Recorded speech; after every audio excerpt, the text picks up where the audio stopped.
Don't put yourself up here, right? Because you score a lot of points and a lot of assists, but you lose. You have an opinion, but just don't be disrespectful, especially coming from somebody who's been in the game, who's been carried by a lot of all-stars. A lot of these wins that you say you've had, being a winning player in the NBA, a lot of those wins, basically every single one of those wins, you were being carried by an all-star, if not two at the same time. Hot tea, hot tea, hot tea, hot tea, hot tea. All right, it's getting a little heated in the NBA world, and the season ain't even started yet. So if y'all don't know, the other day, Patrick Beverly said this about Trae Young. Hoop Herald goes, honest question, why do NBA players play so hard in random open gyms in the summer but give no effort in the All-Star game with millions watching? My response is because All-Stars take the game for granted. It's not one All-Star on a basketball court. It's just good, naturally good bump. Trae Young's response was, he said, relax, let us speak for ourselves. Interesting. I don't know. I don't think he's in a position to speak. I don't think he's one enough to even speak to me like that or tweet me like that. He's been to the playoffs 3 times. I've been to the playoffs 9. 9 is more than 3. He's been in the NBA 7 years. My first 7 years, I didn't miss the playoffs at all. Interesting. In the Western Conference. Interesting. Right? His rebuttal is probably going to be, yeah, you want the main player on the team. You're absolutely right. But this is why it's a team. I've talked to people who played in Atlanta. They don't want to play there. Why? They don't think he's a good leader. They don't think he's a good teammate. This is not coming from me, motherfucker. This is coming from Joe Blow over here. Trae, you can score all the points you want. You can make all the money you want. You can have all the leading assists you want. You can do all that. If you don't win, that shit won't matter. If you don't win, when you're retired, they're going to forget your name. Fast, too. So I don't even think he has the wiggle room to talk about, fuck, are you not playing hard for an all-star game? You're not like you're playing in the playoffs. The fuck? So what do you think his point is? I don't know. He's just trying to put himself above you? Yeah, I think so. Like, let us speak. Like, what do you mean? Okay, well, let the motherfuckers who played in the playoffs more than 9 years speak to them. Before you speak. Motherfucker you played with told me, Pat, man, that shit ain't the Atlanta Hawks. That shit called the Trae Hawks. Interesting. And then the first word he used is relax. And I'm like, motherfucker, relax. You should be uncomfortable. You should be more uncomfortable. All right, that's the problem. You too motherfucking relaxed. 7 years, you made the playoffs 3 motherfucking times. You're too relaxed. Motherfucker, get uncomfortable. Really get uncomfortable and lead your motherfucking team to some more wins and playoff push. The game is better. The game needs that from you. Trust me, it's kids up here that look up to you. You talking about me fucking relax. You get uncomfortable. I challenge you to do that. Don't put yourself up here, right? Because you score a lot of points and a lot of assists, but you lose. Well, it seems like he's just trying to take it as a chance to take a shot that you haven't been in an all-star game. Obviously, but I've been on teams who won 50 games. I don't know what missing the playoff feels like. I have to tell my family every year, daddy be home in June. I don't know what April and early May in Atlanta feels like. I don't. Knee deep in the trenches. I mean, I think the obvious answer to the actual question is that people are trying to get better in the summertime, and nobody's trying to get better during the All-Star game. They're trying to, like, you know, just get some a fancy layup. Okay, well, if that's the case, go get MVP every year in the All-Star game. Then I won't say shit to you. You relax. Motherfucker, you know what? Don't relax. You get uncomfortable. Fuck that. You're too relaxed. You're too motherfucking cool. Stop being so cool. So then Trae Young put out what I think was a very well thought out response to Patrick Beverly. Let's check this out. I just want to talk about Pat. This isn't the way I wanted to do things. Obviously, you can tell I'm getting ready for the season. You know what it is. We call it wolfing. Getting ready for the season. Focus. I'm grinding. I don't really do this podcast thing every day. Since you do, this is a special episode for you. Even got my own mic stand, everything just for you today. But for me, I wanted to just talk some facts. Actually, the whole time, that's all we're going to talk about. It's just straight facts. Let's talk about how you were a one-time first-team all-defensive player, a two-time second-team defensive player. Some accolades people can only dream of having. Not a lot of people in the NBA can even say that they've had those type of accolades. We naming facts. Those are unbelievable. Those are unbelievable achievements and things nobody can ever take away from you. You said it. You went to the playoffs 9 times. I've only been to the playoffs 3. You're right. You have 6 more playoff appearances than me. Let's bring up some more facts. You've been to 1 conference finals. I've been to 1 conference finals. What year was that for you? Just another fact, year 9. The year I made it was year 3. Just a fact. You want to know another one? You averaged 7 points and 2 I don't even know why I'm doing this. Like I'm really not even here to talk about my numbers, but here they are. Let's get into some more facts actually. You talk about a winner. What have you won? Tell me, what have you won?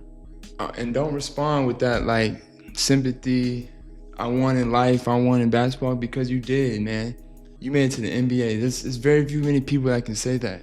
But at the same time, bro, it's levels to this shit. And I don't respond to a lot of people. There's been a lot of things said about me over the years. There's been a lot of fake things that have been reported about me and in my time in Atlanta, and I've been quiet. But you, out of all people, should really know me. Out of all people that do a lot of talking for a living should know me. Just me and you. What you did versus me, what I did versus you. Granted, when I came into the league, you were going into year 7. This is different timetables, I get it.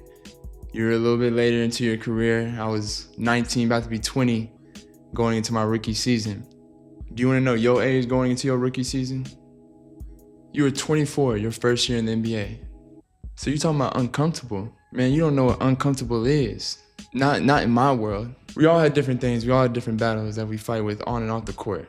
Me saying that doesn't make it seem like you ain't never been through nothing. Don't get it twisted. And that's why I'm not tweeting you. I'm letting you know face to face. We talking basketball here. You don't know what it's like to be in my position. You don't know what it's like to put these shoes on. You don't know what it's like, man. And that's why I'm here, having this conversation with you, having to clear up context with you. Because these same people that you saying were my teammates that were calling you, telling you that it ain't the Atlanta Hawks, it's the Trae Hawks. I'm sure them the same people that have my number that you could have called me and asked me to have this conversation off the camera or off social media. Just like you asked KD to do when he tried to come at you today. I wanted to take that route that Jaylen Brown took with Stephen A. Smith and tell you to state your source. State your source. You in the media field now. I don't look at you as a player. State your source. Which teammate of mine told me that it's the Trae Hawks, it ain't the Atlanta Hawks? Because I would tell you myself, I have a lot of teammates I keep in touch with, a lot. A lot that I know you know. So I want you to state your source. Because I know some guys that were my teammates that are in the media field. You can be the guy that changes this whole game. Just state your source. It's part of it. I challenge you. But wait, we got some more facts for you. And this has nothing to do with any of the guys' legacies and players that I'm about to name, because to be honest, I didn't really want to mention anybody's name in this, because this is between me and you. You play with some big time players, my guy. You talk about winning and impact winning and all these things. You've been on some teams with some big time players. How about I go through a list of these guys? LeBron, Giannis, Kawhi Leonard, Paul George, Ant-Man, Cat. And we're not even gonna talk about how we celebrate play-in wins. I win play-in games on the road and I'm ready to get to the playoffs. You win play-in games at home and you standing on the scorers table acting like it's a championship. We celebrate wins different too. But let me get back to these guys. You've had some great teammates over these years that you've only been able to make the conference finals with because your impact was that strong. One time, James Harden, Russell Westbrook, Sweet Lemon Pepper Lou, and Dwight Howard. I can go on and on. Them is just the Hall of Famers that I could just pop on the list right now. Just not name some of the guys that I know may have listened to you when they was around you, but the way they act is not the way you act. Even from the young guys who are going to be future Hall of Famers. A guy who just won MVP, a guy who just won a championship. I know he looked up to you as a rookie, but you saw what happened when he left. But we don't even need to get into that. Some of them are still adding on to their legacies in the game of basketball. We talking basketball here.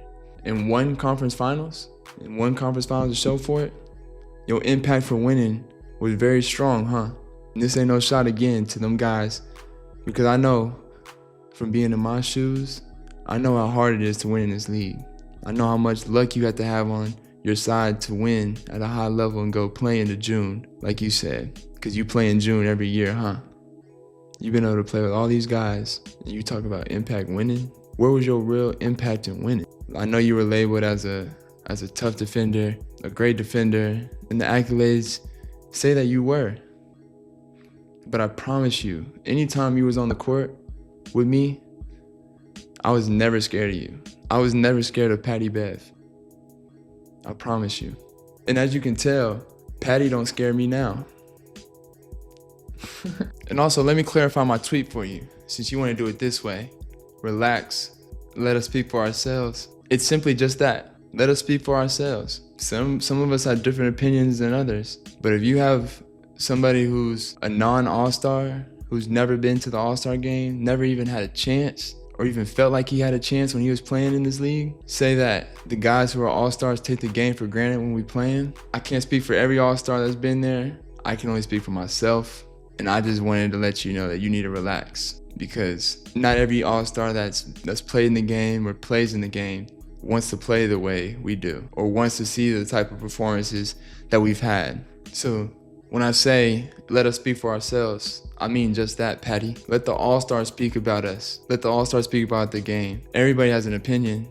You have an opinion, but just don't be disrespectful, especially coming from somebody who's been in the game, who's been carried by a lot of All-Stars. A lot of these wins that you say you've had, being a winning player in the NBA, a lot of those wins, basically every single one of those wins, you were being carried by an All-Star, if not two at the same time. So for me, I just took offense that you could even come out and even say that we take the game for granted because of what you see on 1-2 hours on a Sunday night as a fan watching the game. I'm just disappointed as an NBA brother of yours that you would come out and say something like that. All right, so Patrick Beverly was doing too much. I think sometimes he leans into that persona that he's kind of gathered from the NBA, supposedly this little short defensive bully, the guy who had Lonzo Ball so scared on his first game. What your daddy say about you? And he was picking up Lonzo from half court. I think this was one of those moments where, he really embodied that character and went off on Trae Young. But I do think it's one thing I can take from what Patrick Beverly said, which was there is athletes, and I'm not even just going to say NBA players, I think superstars in every league who are seemingly getting paid all of this money and are content with losing. Like, I'm getting paid all of this money. I don't care about going to the playoffs. I don't care about performing well in the playoffs if I get there. And I certainly don't care about getting a championship. And so I think to him, Trae Young is one of those players. Now, is all of the shit that he brought up to try to prove that point valid? No. Trae Young is a superstar. As a matter of fact, I can put out some stats that Trae Young didn't even talk about, because I did think it was funny when he talked about Patrick Beverly winning that play-in game, standing on the table on the sideline, crying. I always thought to myself, somebody might have put Pat Bev up to that so they could try to get fans into the play-in. It's been a lot of changes in the NBA. We still in the phase of figuring out whether or not we as fans like it. Like that mid-season tournament that they doing right now, the one that the Lakers won. And I forgot who won it last year, but Pat was looking a little crazy for a play-in game, right? A game when, y'all are basically making up for the mistakes y'all made all season, but good job, Pat Bev, right? But going back to my point, he didn't bring up the fact that, he played more playoff games than Trae Young, but Trae Young has scored more points. And that should be obvious to y'all because Trae Young is the number one guy. He's a superstar, but don't make it seem like Trae Young isn't putting in as much work as you put in all of your appearances in the playoffs. He's carrying a team. He's the number one guy. Patrick Beverly does not know what that feels like. He'll never know what that feels like. And there's a little bit of hint of, and see, we're seeing this for the first time because usually on TV and all of the other outlets for NBA players and other athletes in general, because what I'm about to say can go for any sports league. We're getting to hear from the bench players, the guys who don't get that much money, right? The guys who don't get paid like the superstars. The guys who are specialists.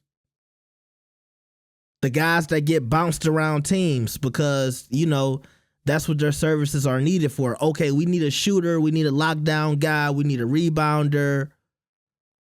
And so players like Patrick Beverly, they go from town to town to town to town. That doesn't mean that we don't respect them as NBA players. I know me coming up, when I got older, I respected everybody who had the discipline to get in the NBA. It's not just about playing ball. It's about having a discipline to ignore all of the outside factors and staying focused on your goal. Don't get caught up with the girls. Don't get caught up with the hood and the drugs and, you know, whatever else that's coming your way. You got to stay focused until you get that, you know, draft pick and that first contract, right?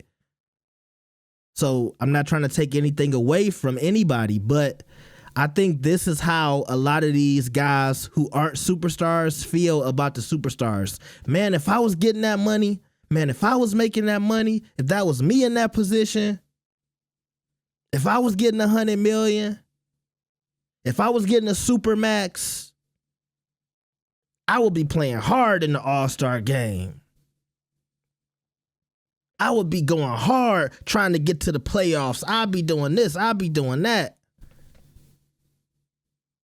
Because a bit of them feel like I'm just as good as the superstar. I'm just as good as Trae Young. I'm just as good as Steph Curry. I'm just as good as LeBron James. Knowing that you're not. Because while it's a lot of guys who are really good in practice, they're not really good in games. So, you know, you might be a guy who can beat, and look, a bench player. You might be a bench player who can beat LeBron James in practice, one-on-one. You just beat LeBron James. And let's say the score was, you know, 6-12. You won by 6 points. You can't start thinking just because you beat LeBron in a one-on-one in practice that now you're just as good as LeBron. It's a reason LeBron is getting that money. And so there's a reason that Trae Young is getting that money. And he's that guy. And he's a superstar. And he's the leader of that team. Let's just say Pat Bev did talk to people who said, you know, it's the Atlanta Trailhawks. It's a reason none of those guys would say that to Trae's face. You know why? Because they know they're nothing without Trae. And look, does Trae have some growing up to do? Sure. I'm sure he could be a better leader. You can listen to him speak. You can tell he has a bit of a speech impediment. So maybe that's one of the things that interferes with his leadership on the court. But his play speaks for itself. A lot of people felt a lot of things for Jordan. They wouldn't say it to his face. It's a lot of guys who don't like LeBron.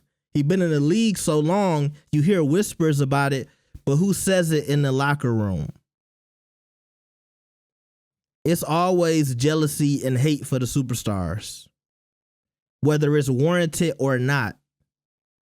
And I think that's the biggest thing I take away from what Patrick Beverly said about Trae Young. And Trae was well within his right to respond. And yeah, Patrick Beverly did basically kind of, you know, say, oh, he's going to talk about how I wasn't the main guy on the team. But I do think Trae gave a really good explanation to why those numbers and statistics and those factors matter. It was some parts I cut out because he was talking about maybe doing a podcast. I don't need a Trae Young podcast, but who am I? Okay. But I think for the most part, his rebuttal was pretty cool. And it was something different that I haven't seen from Trae Young. I think a lot of people thought he was just going to let this go. And, you know, kudos to him for getting in the mud a little bit and speaking to Pat Bev. Now, that doesn't mean Pat Bev isn't a good podcaster and that he's not entertaining. I think when he was going off on Trae Young, he saw an opportunity to kind of like up his stature. Hey, ESPN, you know, I can do this every day. Because trust me, after that Shannon Sharp situation, it's a lot of people who trying to get that Shannon Sharp money now. They trying to replace Shannon Sharp. So when y'all see all of these guys trying to, go viral in the sports media world, trust me, they're trying to, put their name in the hat for the new Shannon Sharp replacement. Okay? Y'all let me know what y'all think. Like the video and subscribe. I'll see y'all next time. Peace.